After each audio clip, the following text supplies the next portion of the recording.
Yes, Off the Track, brought to you courtesy of Windsor Park Stud, and of course the international sire Rip Van Winkle. Our guest is Mark Chittick today, and we're in the process of talking about O'Reilly.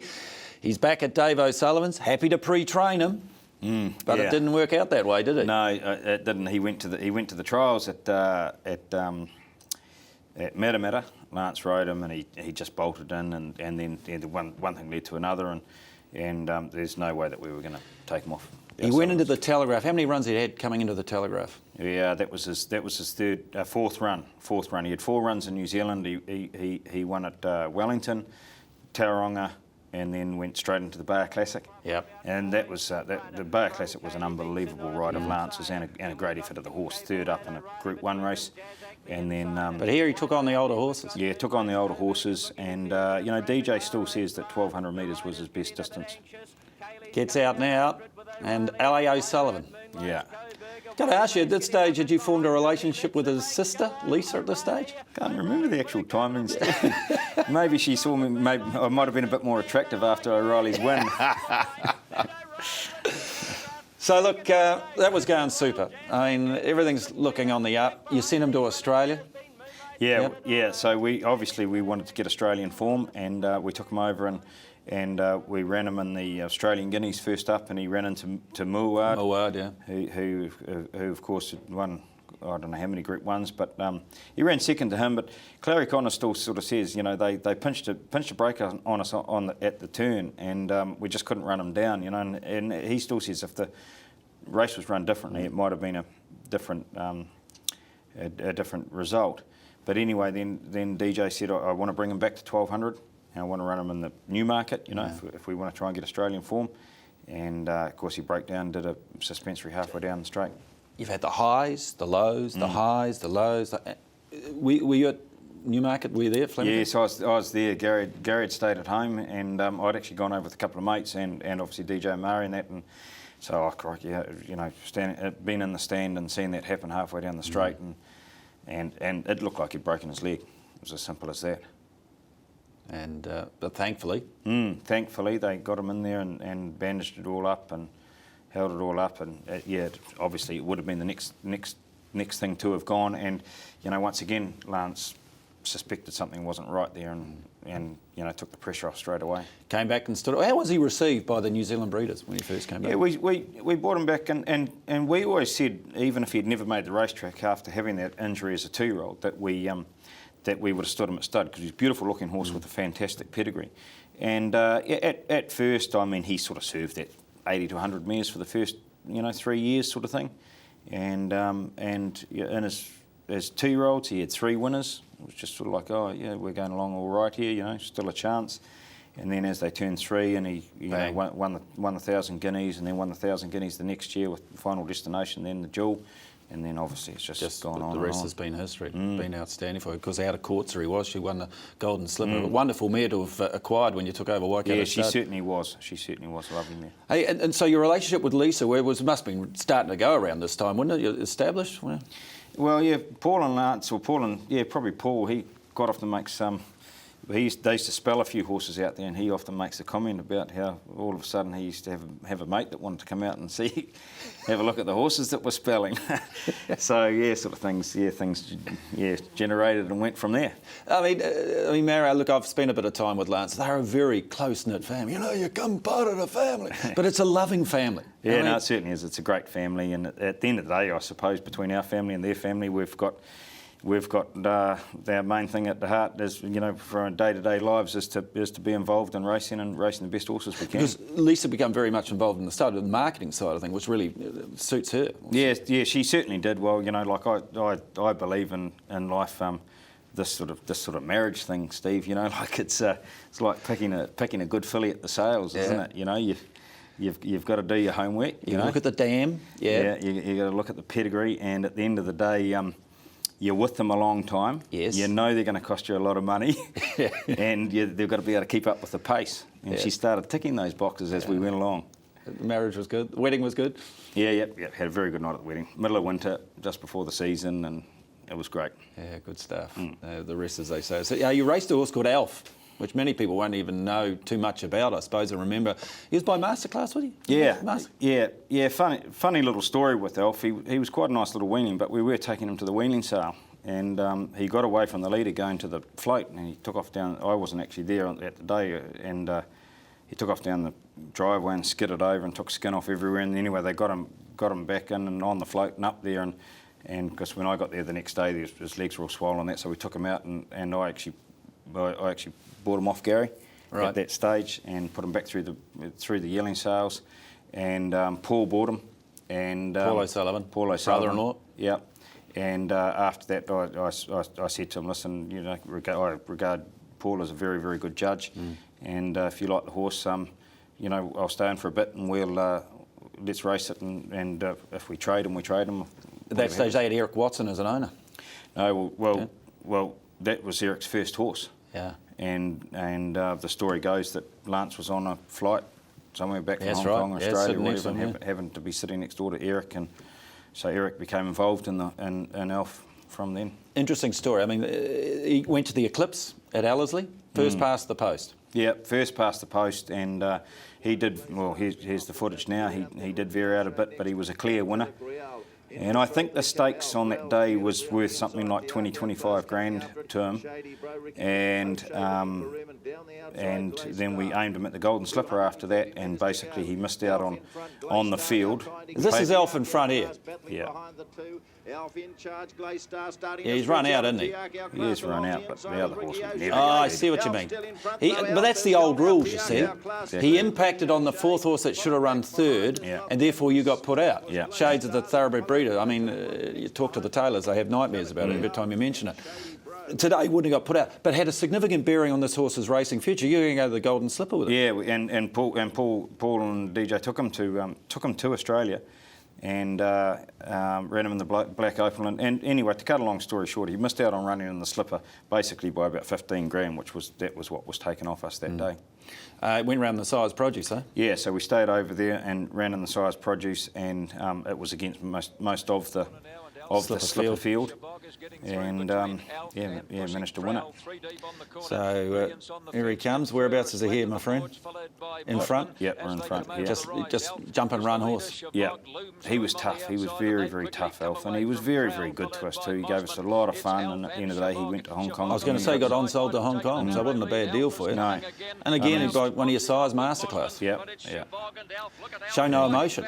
Yeah, that's right. You've had some good horses over the years, haven't you, when you look back? You know, I mean, for the success of the stallion, I mean, they talk about there's only so many stallions that are successful, and I suppose they all leave a good one, but you've had a succession of horses that have left, you know, almost champions. Yep, we've left some good horses over the time, and hopefully that can continue. Well, that run continues, but you have a succession plan, a reason for buying. I mean, around the millennium, you bought a horse called Pins. Yeah. So we'd taken some horses to Melbourne, some yearlings to Melbourne that year, and I'd gone over and I went to the Australian Guineas Day that day when he won, and I came back and I said to Gary that he'd be a nice horse for us. That horse, we should keep an eye on him. And by snippets. Yeah, and as it happened, good Australian blood and good strong horse, and I'd particularly gone down out of the grandstand that day to have a look at him close up. When he came back, and it was like a couple of months later, he went to Sydney, the horse went to Sydney, struck a tendon in the whichever race it was, and Michael Otto actually rang Gary and said, I have a horse that may interest you. I look after Maury Murphy that owned the horse, and it's Pins. And Gary said, well, funny you should say that. My boy, yeah. Yeah, he was going over to Sydney, so went out and had a look at him, and he suits us. And secured him, and the rest, as they say, is history with him. Around this time too, the millennium, I mean, you must have been almost running Waikato Sale. I know you're 2IC to some extent to Gary, but Gary was very much involved in the racing industry. But I mean, he had a lot of hats on your father was wearing. Yeah, he certainly did. He certainly did, and I do remember us having a discussion at one stage. Like I think, unfortunately, I think Gary's lost to the industry at this stage because he has so much knowledge of the industry and how it can work and work well. But at that stage, I did feel as though it was having an effect on our business a bit. I was going to ask that question because that was the feeling I got too, that he was alienating so many people that maybe his private industry, which is the stud, obviously, because of his public profile and what was happening there. Well, certainly, I wouldn't go to the races with him in the end because every second person attacked him, you know. And you should work on tracksides. Yeah, get on. And certainly, that's the tipping that you give. Yeah. Certainly, where were we going? Yeah. You're just going to the races. You just certainly some of the people that he was dealing with racing clubs were people that we were dealing with on the other side of the fence, breeding and that sort of thing. And I suppose nature just has it. If you have an argument, it might be over something else, but you know, it's hard for people to separate it. Hey, listen, you produced a horse that went on to international success. I think the first European Group 1 win, a horse called Starcraft from New Zealand. Yeah, so he came about.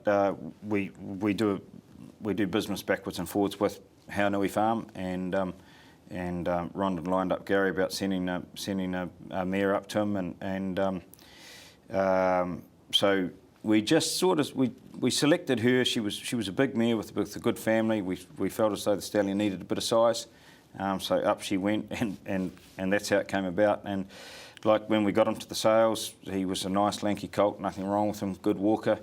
Robert Dorr identified him, and I think he paid 50 for him or something like that. Yeah, That's 50 or what it 60 was. something, yeah, 55 or something, yeah.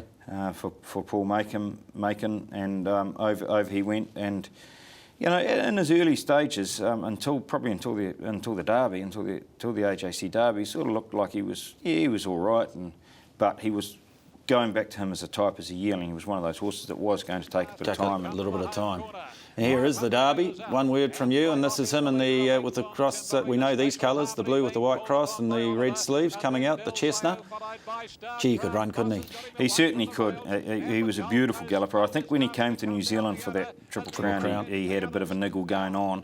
But certainly when he shows his best there like that in the Derby, and then obviously when he was winning the 2 Group 1s in Europe, he was a beautiful galloper. Wonderful, wasn't it? Gary knew him and changed a few people's lives, that horse. He certainly did, and he certainly changed that broodmare's life. She did a wonderful job for us, Flying Floozy, and it's a family that we're breeding out of considerably at the moment. Hey, listen, you're always on the lookout for horses, for stallions, obviously, which you referred to in Pins' case. But in 2006, you got a call to buy or potentially buy a horse called Zabeel. Yeah, and that was a wonderful turning point. I'd actually seen the horse a few months beforehand, so I sort of knew what we were talking about. But yeah, a phone call came from Bruce Perry one evening at 6 or 7 o'clock and said, "Listen, I think this horse can be bought." Crikey, I said he's going to be out of our league, you know. Yeah. And to Bruce's credit, he said, "Oh, you know, I don't know. Yeah, you know," he sort of said, "If we split them up into shares and get the support of the industry, I think we can make it work." So where was Gary at this stage?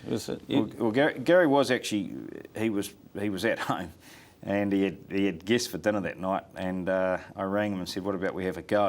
And he said, "Well, I'm just about to have my entree." Yeah, you ring Roger, and I said, "No, at the end of the day, you're closer to Roger than I am," and basically 10 minutes later he rang me back and he said, "Well, you've got a horse now, you've got to sort it out." So, is that right? Yeah. So he rang Gary, and because Roger at that time was very keen to see the horse standing in New Zealand, wasn't he? He certainly was, and a very good friend of mine who we mentioned earlier on in the program from Australia, and it was a big stud over there. They thought they were going to get They thought that he rang me the next day and he said, "I've done the invites for the launch party and everything." I said, "Perfect, send them over. I can just just twig him out." He won the Cox Plate. You remember that was a good effort, wasn't it? The 3-year-old. Certainly was. Yeah, as you say, as a 3-year-old. I mean, Roger still says that he knew that he had a good horse on his hands right from as a 2-year-old. You've got Starcraft in the racing behind him. Yeah. Coming up in Roger's colours.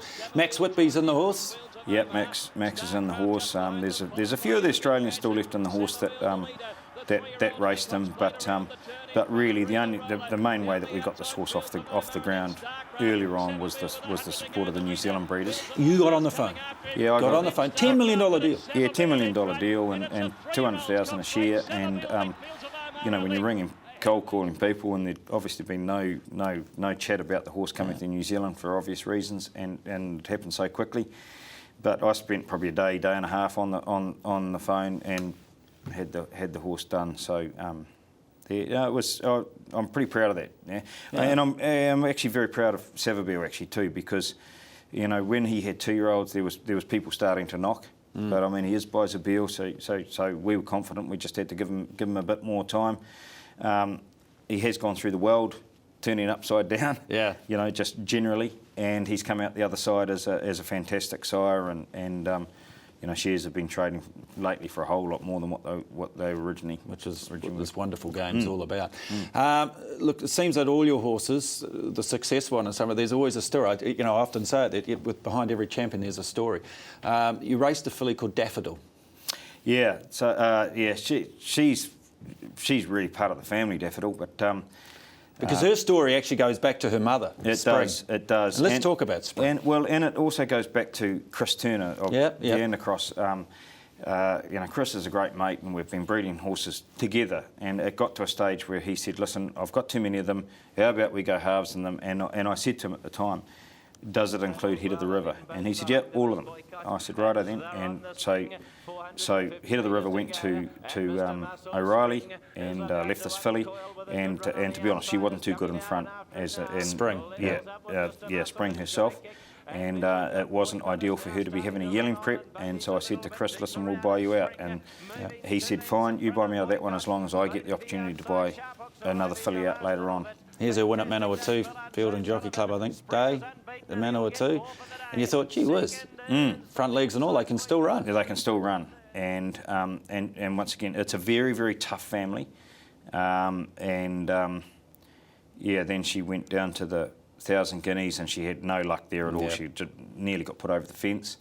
And then she came back to the Bayer Classic. I was there that day, Bayer Classic. And I'd gone down with Paul because O'Sullivan's trained him and trained her, and Lance was riding it, and this is shades of O'Reilly again, isn't it? Yeah, it certainly was. There she is, well back in the. She's hot favourite from memory. I think she was favourite. I'm sure she was one favourite. of the favourites, because she'd won so well previously, and then had no luck in the Guineas. And then all of a sudden, something goes wrong. I mean, you're very fortunate that there she is getting pulled up out of the race, right in front of the grandstand. Yeah, right in front of the grandstand, and she'd broken her leg, and I came down out of the grandstand and met Lance had taken the saddle off and met him at the gate going onto the track. I said, "What's the story?" He said, "It's not good."